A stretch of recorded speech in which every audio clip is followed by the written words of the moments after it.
Are you looking for ways to keep your best employees from walking out the door?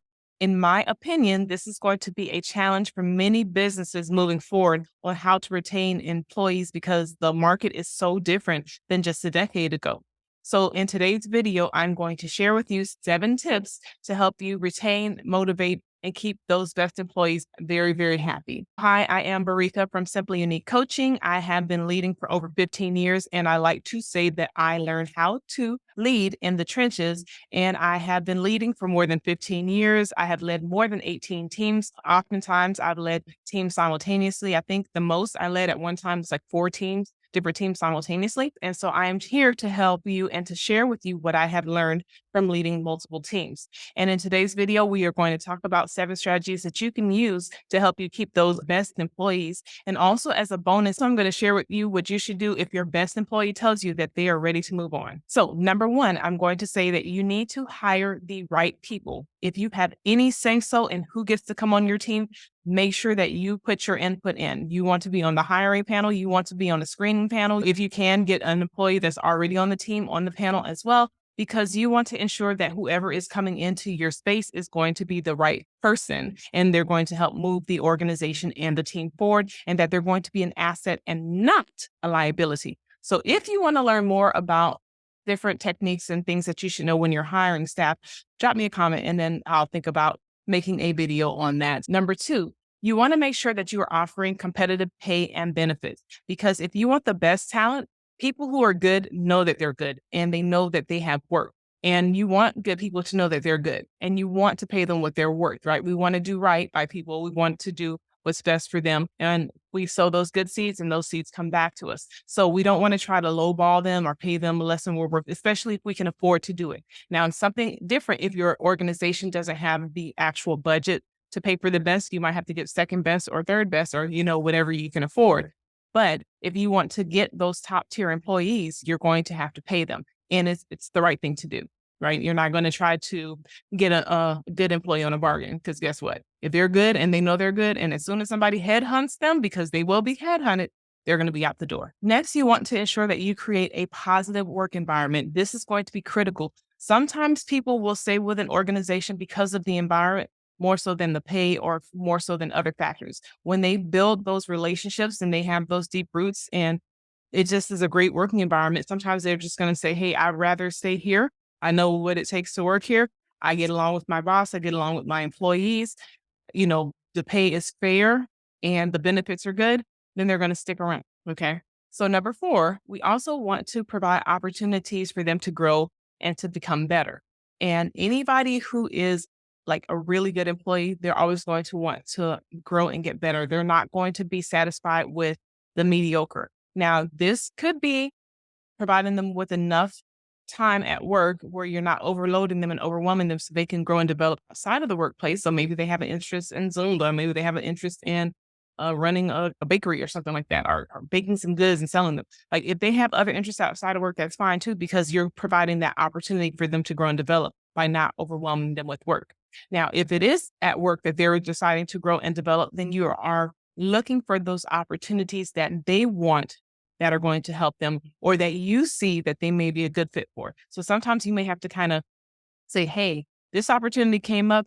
I think you'd be a good fit for this. And even if they don't feel like it's the right fit, but if you believe in them, that's going to also speak volumes to them, and that's going to help encourage them. And if they succeed in that, they're going to be like, wow, I didn't think I could accomplish this, but my leader thought I could. And they pitched it to me and I excelled in it. So then they feel good about themselves, right? Number five, we want to recognize and reward positive behavior. Like each employee is going to be different. So I always say that you need to kind of get a feel for each employee. So when you're having your one-on-one meetings with them, ask them flat out. Actually, I suggest to leaders that they actually do a questionnaire, which I talk about in my 90-day leadership bootcamp. But I offer like an example questionnaire of things you want to know when people are onboarding to your team. And onboarding means that they're coming on as a brand new person, either into that position or into that company. But when you're onboarding them, you want to give them a questionnaire, because you can find out a lot right there through that questionnaire. You find out stuff through the interview, but after you interview them, you need to onboard them so you can figure out what they need to be successful and how to help them acclimate to the organization as well. So back to rewarding performance. So in that questionnaire, you can have a question such as, what helps you to feel appreciated? Or in the past, what helped you to feel like you were appreciated? Like if you had the choice of this, and that, of receiving a monetary bonus, or like accolades, like I would actually just leave it open ended and let them write, because that's going to tell you more than if you give them a menu. That's just me. But anyway, you do what you do. But that's just me. That's what I would do with my team. And that's what I have done with my team. All right. So we want to ensure that we recognize them and then also reward them when possible. So when they give you that budget and they say, hey, give everyone that you feel deserves it a raise, make sure that you're rewarding the people who are working hard. I know that there are a lot of people saying stuff nowadays, and I don't want you to get caught up in the hype. Like if you get on TikTok, you're going to hear a whole lot of people saying, oh, well, quiet quitting, quiet this, but don't believe the hype. Like there's still a lot of good employees out there. And so with the good employees, it's always been my belief that with those good employees, I want to reward them for being excellent. If they're mediocre, you get a mediocre raise. If you're poor performing, you get a poor performing raise, if any. And if you're a high performer, you get a high performing raise. Like it should equate to the work and the level of work that they're putting out. Also encourage work-life balance. And that goes back to like if they have interests outside of work, you want to make sure that they have time to pursue those. But really, you want to make sure that you're not overwhelming them. Don't create a culture where it's hustle, hustle, hustle, hustle, hustle, busy, busy, busy. And that's unfortunately a part of what's in Western society is go, go, go, go, go, busy, busy, busy. But really, in the long term, people need breaks in order to be productive. So we want to have them perform their best when they are on the clock and when they are getting paid or when they're at work, if they're salaried, right? So with that, we want to ensure that we are giving them the time to have breaks, take vacation, but we want to make sure that we give them the opportunity to have work-life balance and that we model having work-life balance because they will do what we do. You know what I mean? So if we can take a vacation and not stress and not sweat and not call every couple of days or minutes or whatever, they'll know that when they're on vacation, they can relax too. And number 7, you want to proactively solicit feedback. This is one of the biggest things I will tell you as a leader. It helps to mitigate many, many, many problems. So it helps to prevent lots of problems, right? If you ask for feedback up front and early and proactively, you can find out what the problems are before they become big problems, right? So we find out what those little minor things are that are causing problems from our team and for our team, and then we can work together to solve them. But what many leaders do, or some leaders will do, is they'll wait until it's review time to ask for feedback or to find out about problems. Yeah, don't do that. Don't do that. Try to meet with your employees as often as you can and as often as necessary. As often as you can meet with them and as often as necessary. So it should be a combo of both. And that's going to depend on your industry. That's going to depend on their job. And you want to make sure that everyone's on the same page and you want to get that feedback from them because that's going to show you areas where there are opportunities to improve, areas where there are bottlenecks or things that are keeping them from being able to move forward, or just, situations and circumstances that you need to be aware of or that you may need to help them work through, or things that you may need to change about the organization or yourself or processes. So we want to get that feedback because having two minds, not four, right? Two minds is better than one. Well, if you have four minds too, that'll work too. But we want to have that input from them because having the ability to bounce thoughts off of each other, that's where we're going to get the biggest bang for our buck, right? Okay, so here is the bonus for today. So if your employee, your best, best, best employee, your most amazing employee tells you that they are ready to move on, guess what I'm going to tell you? Celebrate them and support them. I want you to know that the best leaders know that you don't hold on to anything. You don't cling to a I want to get into I'm not going to go too far into this. Don't define yourself by your position. So don't hold on to cling to your position and identify yourself with your positions because that is your position. It can be taken or given at any time. So don't find your identity in that. But anyway, going back to this bonus. When your best employee is ready to move on, the best leaders know that everything is kind of like temporary. Like you do the best you can with what you have while they're there. Good leaders want to see their employees grow. And if that growth means that they outgrow the organization or outgrow that position, that's fine. That is perfectly fine because good leaders are confident. So they're not like fearful, like, oh my gosh, you're getting ready to leave and everything is hinging on this person. Da, da, da, da, no.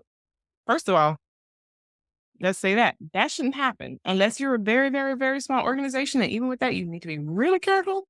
You don't want one employee having all the knowledge of their job and they're the only ones that have the knowledge. You need to succession plan. You need to have a plan in place so that somebody else can take that role. So whether you have them write out a list of what they do and how they do it, so that if someone else needs to come in and take over the position, then they can. Okay. So figure out if it's them that do it or if it's you that do that, get those tasks outlined in SOPs and all that kind of stuff, or, employee workbook, a handbook or whatever.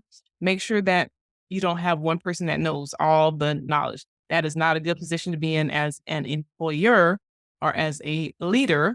We want to make sure that we are wise. We're using strategies and we don't want to distrust. And when you have that in place, you don't have to ever fear your best employee wanting to move on. You can celebrate them and you want to make sure that they have a pleasant experience as they get ready to transition. If they need a letter of recommendation, you write that letter of recommendation. If they need a phone call made, for recommendation, then you do that because they have been a good employee. So you want to be a good leader all the way through. You don't want to get mad or feel offended because maybe, oh, they're leaving because they don't like me, or get offended just because, oh, they're coming against me. No. Well-balanced leaders, I'm going to say this and I'm saying this out of love. Well-balanced leaders do not think like that. Okay. So if you're thinking like that, it's not to shame you. It's not to say anything bad, but I want you to get out of that mindset because that is a fear-based mindset. That is not a competence-based mindset. Okay. So I want you to be a confident leader and to know that your organization can survive without that employee. If they say they're ready to move on, okay, great.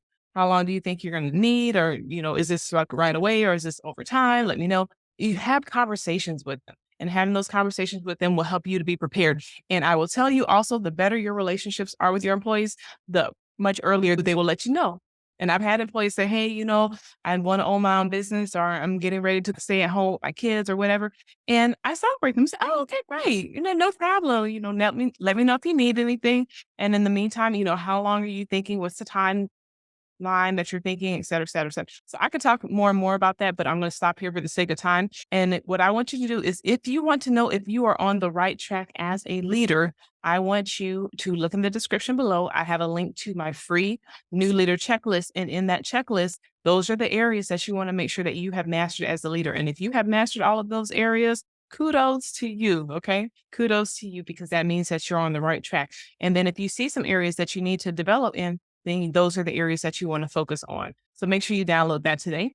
And let me ask you a question. What other tips do you think I should have added to this list, or do you think should be added to this list? And I know some people who may be watching this video may not actually currently be leaders, but some of you actually are leaders. So go ahead and drop it down in the comments. I hope you have an amazing day.